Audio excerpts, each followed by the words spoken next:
पारू के पायल पहनलू बखरा के बाली नावा नाके नथुनी नावा नाके नथुनी। पारू के पायल पहनलू बखरा के बाली नावा नाके नथुनी। कौना जिला के तुलिची हऊ एहो बबुनी, कौना जिला के तुलिची हऊ एहो बबुनी।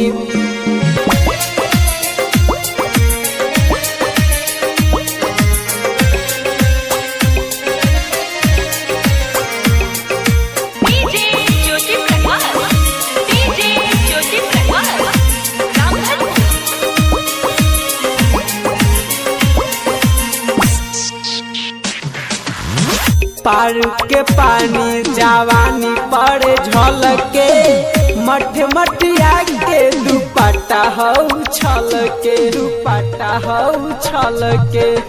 पारू के पानी जवानी पड़े झलके मठ मठिया के दुपट्टा हऊ छलके। मुजफ्फरपुर वाला हंसी मूरत मोहनिया मुस्की मोतीपुर वाला एहो मोरे रानिया।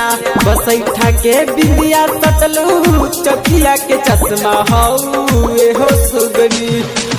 बसैठा के बिंदिया सतलू चकिया के चश्मा हऊ एहो सुगनी। कौना जिला के तुलिची हऊ एहो बबुनी, कौना जिला के तुलिची हऊ एहो बबुनी।